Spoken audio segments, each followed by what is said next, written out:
stemming from the University of Sherbrooke, Canada. He will be talking to us about advanced software architecture. Hello, do you hear me? Hello?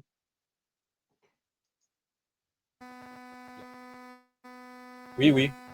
On t'écoute, on t'écoute. Okay, 1 minute to share my screen.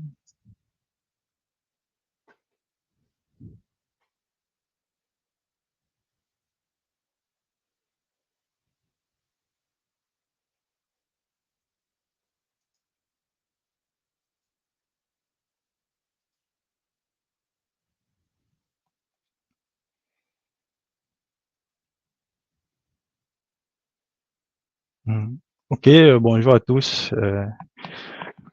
Je suis là pour vous partager une petite expérience et partager ensemble les éléments sur l'architecture logicielle avancée. Vous savez, l'architecture logicielle avancée, il y a tellement de choses à dire, mais mon travail ici, ce serait de contracter et en 20 minutes, vous parler au moins de plusieurs niveaux d'architecture, les avantages, les inconvénients, pourquoi choisir tel et ainsi de suite.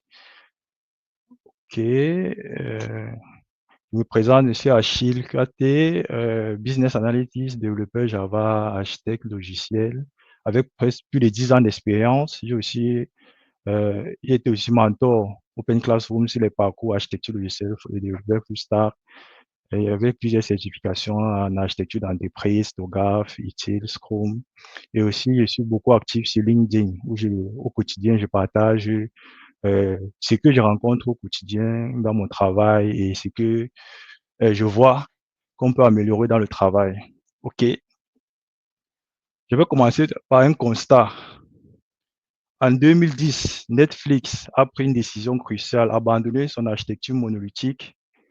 Et aujourd'hui, leur plateforme gère environ 247 millions d'utilisateurs avec une disponibilité de 99%. Comment?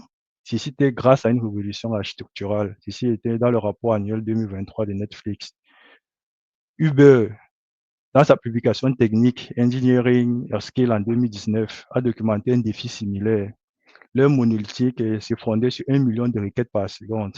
Après une refonte architecturale, leur système traite désormais 20 millions de requêtes par seconde, avec un temps de réponse de 100 millisecondes.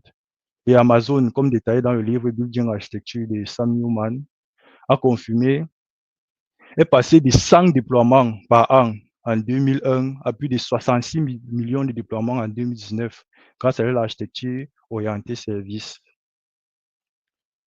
Maintenant, les entreprises font face à des défis majeurs. Il y a l'explosion des volumes de données. D'abord, la quantité de données générées double tous les 2 ans, nécessitant des architectures capables de gérer des pétaoctets d'informations. Nous avons les attentes des utilisateurs. De plus en plus, les utilisateurs ont des attentes élevées. Les applications doivent être disponibles 24 heures sur 24, 7 jours sur 7, et le temps de réactivité doit être quasi instantané. Et si nous avons une complexité technique croissante. L'écosystème technologique se diversifie rapidement, multipliant des options et des points d'interrogation. Et plus on avance, plus le système devient de plus en plus complexe pour pouvoir répondre aux besoins croissants des utilisateurs. Maintenant, nous avons la pression concurrentielle parce que le time to market devient critique dans un environnement où l'innovation continue est devenue la norme. Si tu n'innoves pas, tu meurs. Et pour pouvoir innover, il faut que de plus en plus tu t'adaptes avec tout ce qui vient et tous les contextes dans lesquels nous vivons actuellement. Maintenant, imaginez maintenant votre application. Elle fonctionne certes, mais il y a des interrogations. Pourra-t-elle supporter 100 fois plus d'utilisateurs demain? Suivra-t-elle, survivra-t-elle à des pannes d'un data center? Ou bien s'adaptera-t-elle à de nouvelles technologies sans réécriture complète du code? Ainsi, on se retrouve que les architectures traditionnelles atteignent de plus en plus leurs limites. Et maintenant, comment avancer et comment résoudre ces problèmes? Maintenant, on va passer à la première architecture. Beaucoup de personnes disent souvent que les architectures, pourquoi dans les architectures avancées, on parle toujours de monolithique? Je dirais que le monolithe est l'une des architectures toujours d'actualité parce que des grands comme Amazon, comme Uber, sont en train de revenir vers l'architecture monolithique sur certains modules parce qu'ils ont eu des problèmes en fonction du contexte actuel. Et l'architecture monolithique, comme on va l'expliquer, c'est, comme on dit souvent, c'est, tu imagines que tu construis une tour de logo, toutes les pièces sont collées entre elles. Mais si tu veux changer une pièce au milieu du logo, tu es obligé de retirer, de démonter tout l'ensemble avant de pouvoir le faire, pouvoir toucher. C'est bon, c'est un bloc, mais c'est facile à construire au début, mais pour changer quelque chose plus tard, c'est complexe et ça prend le temps. Et comme on peut le voir, les avantages, c'est simple à développer, à tester, à déployer initialement. Les inconvénients, comme j'ai dit, difficile à maintenir à grande échelle. Les risques de couplage fort, une scalabilité limitée. Maintenant, quand on choisit une application monolithique, généralement, c'est quand on veut faire rapidement un MVP, un time to market rapide, on veut faire un POC, proof of concept.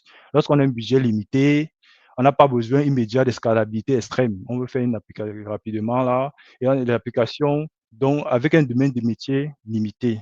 En gros, c'est pour choisir une application monolithique. Généralement, c'est en début de projet qu'on commence, lorsqu'on veut lancer un projet, on commence généralement par une monolithique parce qu'on veut avoir rapidement un retour d'expérience du client, un retour du client sur quelque chose et on veut un truc fonctionnel. Microservices. Concernant le microservice, si on reprend encore notre tour qu'on vient de faire, au lieu de construire toute une tour en logo, maintenant on construit chaque petite maison, c'est-à-dire une maison pour manger, une maison pour jouer, une maison pour dormir. Si tu veux changer la tour pour manger, tu n'as pas besoin de toucher les autres tours. C'est comme ça que le microservice, chaque service fait une chose spécifique, ils communiquent entre eux pour fonctionner ensemble. C'est comme une équipe de super-héros. Chaque super-héros a un pouvoir unique qui est un service et ils travaillent ensemble pour sauver le monde. Et le monde, c'est l'application en général. Et comme les avantages, nous avons tous scalabilité finie, déploiement indépendant. Chaque truc est déployé indépendamment. Nous avons l'isolation des pannes. Maintenant, comme inconvénient, nous avons la complexité opérationnelle. Ça devient complexe de pouvoir gérer les opérations, les opérations. Nous avons un coût élevé initial et nous avons une gestion des transactions distribuées. Maintenant, quand on choisit une application monolithique, microservice, lorsque les applications deviennent de plus en plus complexes, lorsqu'on a besoin de scalabilité différente par fonctionnalité, généralement dans les applications bancaires aussi, lorsqu'une une fonctionnalité est plus sollicitée que l'autre, on a besoin de scaler cette fonctionnalité par rapport à d'autres fonctionnalités. C'est là qu'intervient aussi l'introduction des microservices. Et lorsqu'on est une équipe large, parce que ça nécessite aussi beaucoup de main-d'œuvre et beaucoup d'expertise et aussi une formation des équipes pour pouvoir avancer. Exemple concret, nous avons l'application Etsy que tout le monde connaît. Ils ont quitté du monolithique vers le microservice et vers les défis. Avant monolithique, ils avaient tous ces défis, 2 heures pour faire un déploiement, modification de code risqué, impact lors des pannes. Et maintenant, après déploiement, il y a eu l'optimisation des requêtes, il y a un service de paiement disponible et ils ont quitté de 2 heures de déploiement à 50 déploiements par jour. Et les équipes sont devenues autonomes. Maintenant, passons au niveau de l'architecture event-driven. Ici, on imagine que tu es dans un système de cloche. Tu as un système de cloche dans ta maison. Lorsque quelqu'un appuie un bouton, la cloche sonne pour dire qu'il se passe quelque chose. Par exemple, si quelqu'un appuie un bouton à la cuisine, la cloche sonne à la cuisine et tu sais qu'il faut aller voir ce qui se passe à la cuisine. C'est ça un peu l'architecture orientée événement. Quand quelque chose se produit, un événement, les autres services sont prévenus et réagissent pour pouvoir réagissent à l'événement. C'est un peu quand le jeu, quand on était petit, on appelait ça le jeu du téléphone arabe. On chuchotait dans l'oreille de la personne partait transmettre l'information. C'était un peu ça. Si on veut faire un parallèle pour mieux comprendre l'architecture orientée événement. Maintenant, les avantages. Nous avons un découplage fort. Nous avons un découpage fort. Ça veut dire un découpage fort, ça veut dire que les composants d'un système communiquent via des événements, ce qui réduit les dépendances directes entre eux. Cela facilite la maintenance et l'évolution des systèmes. Nous avons la scalabilité. L'architecture event-driven est souvent utilisée dans des systèmes distribués, ce qui permet de scaler horizontalement ou en ajoutant des consommateurs d'événements. Nous avons la réactivité. Le système peut réagir en temps réel à des événements, ce qui est idéal pour les applications nécessitant une faible latence. Généralement, les applications comme les systèmes de trading, les IoT, les applications bancaires. Nous avons une flexibilité. Les événements peuvent être traités de façon asynchrone, ce qui améliore les performances. Et aussi, c'est adapté aux systèmes complexes. C'est-à-dire idéal pour les systèmes qui ont de nombreux composants et doivent interagir de manière dynamique. Maintenant, les inconvénients, nous avons la complexité du débugage. Cette complexité de débugage, nous avons les difficultés de suivi. Généralement, le flux de contrôle n'est pas linéaire. Le flux de contrôle n'est pas linéaire, ce qui peut rendre difficile la compréhension des suivis des interventions, d'interaction entre composants. Nous avons une latence potentielle. Si le système est mal conçu, on va avoir des goulots d'étranglement qui peuvent apparaître dans les traitements des événements. Nous avons la gestion des erreurs.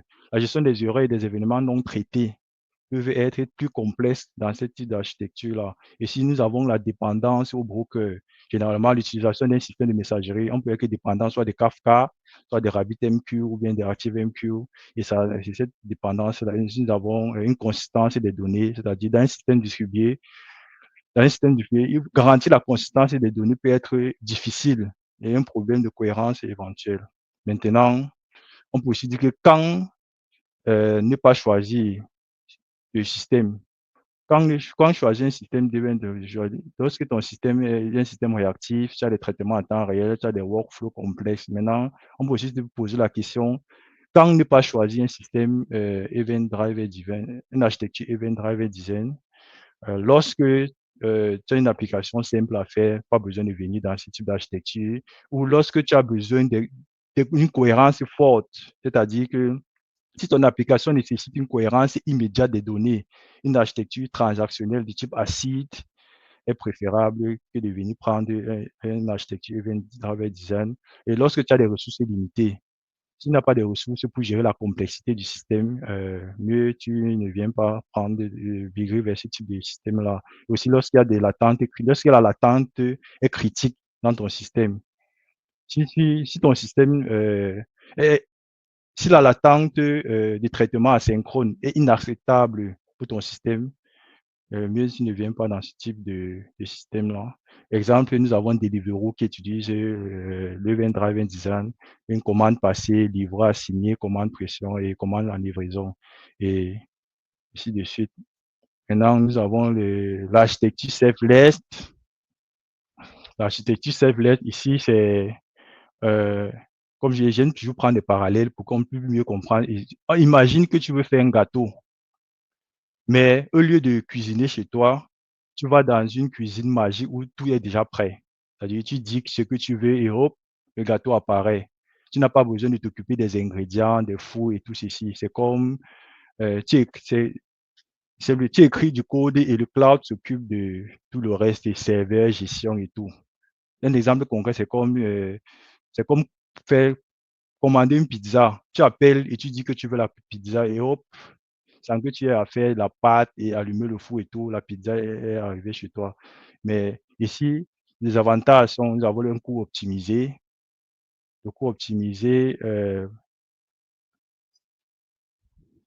nous avons un coût optimisé, nous avons une haute disponibilité, nous avons zéro maintenance d'infrastructure, c'est-à-dire pas de gestion des serveurs, le fournisseur cloud. Généralement, nous avons AWS Lambda, Azure Function ou bien Google Cloud Function qui gère l'infrastructure sous-jacente. Vous vous concentrez sur vos codes et sur vos fonctionnalités. Vous avez une scalabilité automatique. Vous avez des coûts optimisés parce que vous utilisez le pay-as-you-go qu'on utilise généralement dans ces modèles-là. Tu payes ce que tu utilises. Et du coup, il n'y a pas de coût pour les serveurs inactifs. Vous avez un time to market réduit, une haute disponibilité.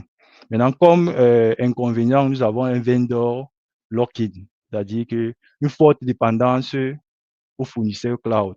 C'est-à-dire que tu es propriétaire des services et des outils, migration complexe vers d'autres. Si tu veux basculer aussi vers d'autres fournisseurs, nous avons un debugging, une limitation technique, comment dire, debugging et monitoring complexe. C'est-à-dire que les outils de débugage et de surveillance sont moins matures que dans le système traditionnel. souvent, ça nécessite d'utiliser des services spécifiques comme AWS CloudWatch ou bien Azure Monitor pour gérer, monitorer tes applications. Aussi, nous avons des coûts imprévisibles des fois.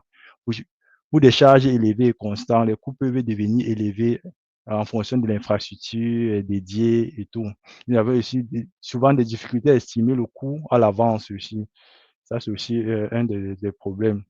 Si nous avons une sécurité et conformité, parce que parfois, l'infrastructure, vous partagez l'infrastructure avec d'autres clients. Bon, ce qu'on appelle souvent les multi-tenants, multi-tenancy en anglais là. Ça signifie qu'il faut une nécessité de bien configurer ses permissions et ses accès pour éviter des failles.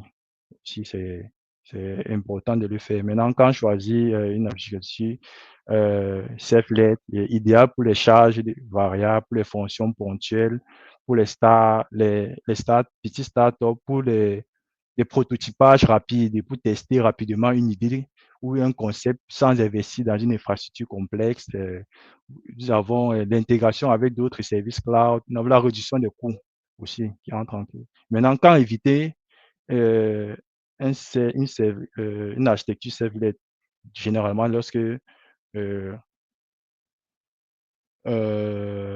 l'application monolithique complexe, c'est-à-dire les servlets est plus adapté pour une architecture découpée que pour une architecture en microservices que pour une architecture monolithique grande. Et lorsque vous avez un budget serré, si une application a une charge constante, une infrastructure dédiée peut être plus rentable pour vous. Et aussi, lorsque ne pas prendre l'architecture servlet lorsque vous avez un besoin de personnalisation avancée, c'est-à-dire si vous avez besoin d'un contrôle total sur l'environnement d'exécution. C'est un peu ça. Et on parle dernier architecture, nous avons le CQRS et l'event sourcing. CQRS et l'event sourcing ici, c'est pour aller Please round up, Achille. Please yes. round up. Thank you. OK, thank you. Dans le CQRS et l'event sourcing, ici, c'est comme le dit, Command Query Responsibly Language, Responsive Segregation. Ici, c'est comme une application, généralement dans une application, 80%, 70 à 80% des interactions, c'est plus des interactions de lecture que des interactions d'upgrade et de modification, ce qui fait on divise l'application en services de lecture, en services de commande, comment dire, commande et la responsabilité. Et le sourcing, c'est comme un tableau. Chaque fois que tu fais une opération, il passe inscrit comme dans un registre, ce qui fait que toutes les manipulations que vous avez faites dans l'application sont enregistrées dans généralement un event store où à on a l'historique des événements et grâce à cet historique des événements, on peut rejouer toutes les transactions et reconstituer tous les événements de l'application. Ici, nous avons les avantages comme la performance, la scalabilité, les inconvénients, nous avons la complexité, la cohérence des données. Et quand on choisit l'application, c'est généralement lorsque l'application a des lectures intensives, c'est plus facile. Et il y a plusieurs d'autres types d'architecture, mais on va s'arrêter là. Il y a l'API First et tout. Maintenant, on va parler d'une tendance, les tendances futures d'application. Pour les tendances futures d'architecture, nous avons les edge computing et l'architecture distribuée. Ici, ce sont des déploiements intelligents, des charges de travail, des clouds sur les périphériques. Nous avons les architectures adaptatives qui s'adaptent en fonction des conditions réseau. Nous avons l'IA et le ML Driving Architecture. Ici, c'est l'intégration de l'IA dans les architectures, le modèle approché par l'AML en production. Nous avons le Green Architecture. Le Green Architecture, là, c'est l'optimisation pour la consommation d'énergie, les patterns pour réduire l'empreinte carbone et tout. Et nous avons l'architecture Quantum Ready. Ici, c'est lorsqu'on introduit l'informatique quantique et les nouveaux patterns à l'intérieur. Maintenant, comme conclusion, je dirais que le choix d'architecture est crucial en fonction des besoins spécifiques. Il faut regarder les coûts, les prises, il faut prendre en compte les défis opérationnels, les prises en compte des besoins spécifiques et aussi investir dans la formation parce que beaucoup d'entreprises veulent faire des migrations sans investir dans la formation des utilisateurs et des personnes qui sont en charge de cela. Et merci, je dirais que c'est un peu brossé ce que on peut voir comme architecture et merci, je suis ouvert à vos questions et remarques.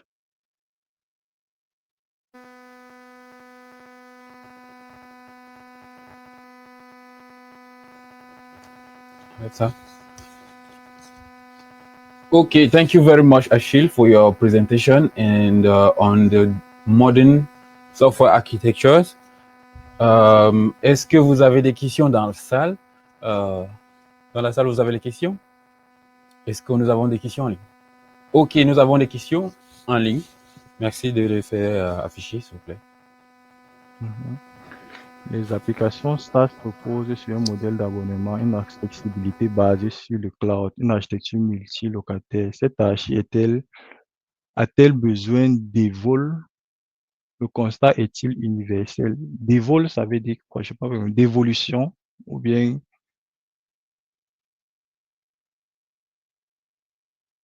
je, je dirais que Marius, les applications SaaS, lorsque tu développes une application SaaS, généralement c'est une application que tu déposes au niveau du cloud. Bon, c'est-à-dire que tu prends tu développes une application et un service en ligne et tu mets à la disposition des personnes. Et maintenant, l'architecture que tu utilises pour développer ton service en fonction de ton contexte et en fonction de l'évolution de tes besoins et l'adaptation des clients. Du coup, je ne comprends pas bien ton application. Ta question, cette application a-t-il besoin d'évolution? Et oui, ça a besoin d'évolution. C'est en fonction de, si c'est une application SaaS et que au début, tu avais fait une architecture monolithique pour faire ton application SaaS, au fur et à mesure des besoins, au fur et à mesure que les clients viennent, au fur et à mesure du contexte, tu pourras modifier, faire évoluer cette application en partant vers des microservices ou bien partant vers des architectures self-led ou bien des architectures event-driven device en fonction du contexte. Et le constat est universel. Et le constat est universel parce que plus les applications évoluent, plus le temps évolue, plus il y a le montant en complexité, plus le besoin est pour pouvoir suivre la concurrence et tout, tu es obligé de faire évoluer ton système pour pouvoir as- aspirer les besoins créant des nouvelles utilisateurs, les besoins des utilisateurs.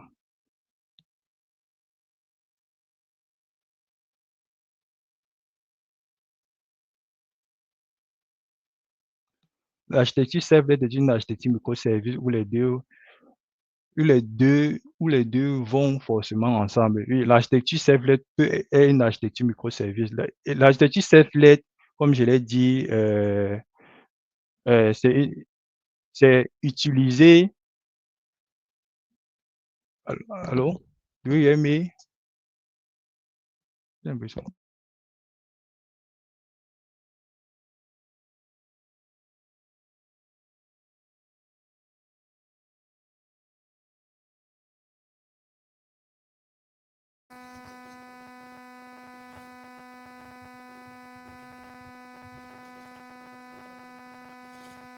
Achille, we can hear you. We can hear you. Continue, please. Ok. Je dis que une architecture servlet est une architecture microservice. Oui, une architecture servlet peut être une architecture microservice et on peut aussi combiner les deux, faire une architecture microservice à l'intérieur, utiliser aussi combiner les deux et aussi dans l'architecture microservice. Comme dit microservice, c'est juste des services séparés. Et maintenant, on peut décider d'utiliser un service, on communique par des événements. Allô?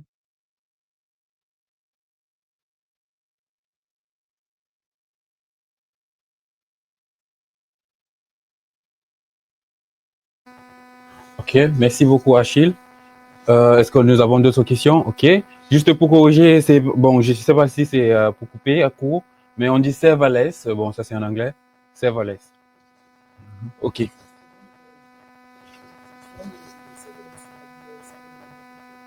Non, c'est la même chose dont tu parles. C'est l'architecture serverless dont il a parlé.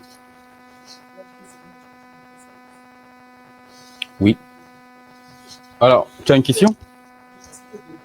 Alors, il y a une question pour vous. Ok. Quoi? Quoi? C'est quoi ta question?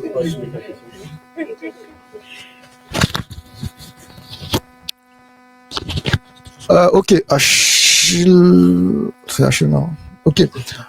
Ma question c'était de savoir, tu as dit tout à l'heure que tu as dit, il y a une question qui était de savoir si il faut forcément être dans une architecture microservice pour être en serverless. Je crois que c'était un truc comme ça. Et moi, ma question c'était, c'est bien les lambda, les serverless, c'est bien les lambda functions à AWS. Je veux bien comprendre quel est le rapport entre les serverless et une architecture microservice. Et est-ce qu'on peut pas utiliser des serverless dans une application monolithique? Mais on peut également, j'ai dit que je me disais que c'est pas forcément une application microservice qu'on peut utiliser des lambda, des serverless, c'est-à-dire tu peux faire ton application monolithique et que tu as un service dans ton monolithique, une fonctionnalité qui nécessite que tu utilises une lambda function pour pouvoir le traiter. Si c'est un traitement euh, qui te prend beaucoup de ressources et que tu veux déléguer ça côté cloud, tu peux utiliser un lambda function pour un service cloud pour pouvoir le traiter. Pas forcément uniquement d'avoir un architecture microservice pour utiliser les serverless.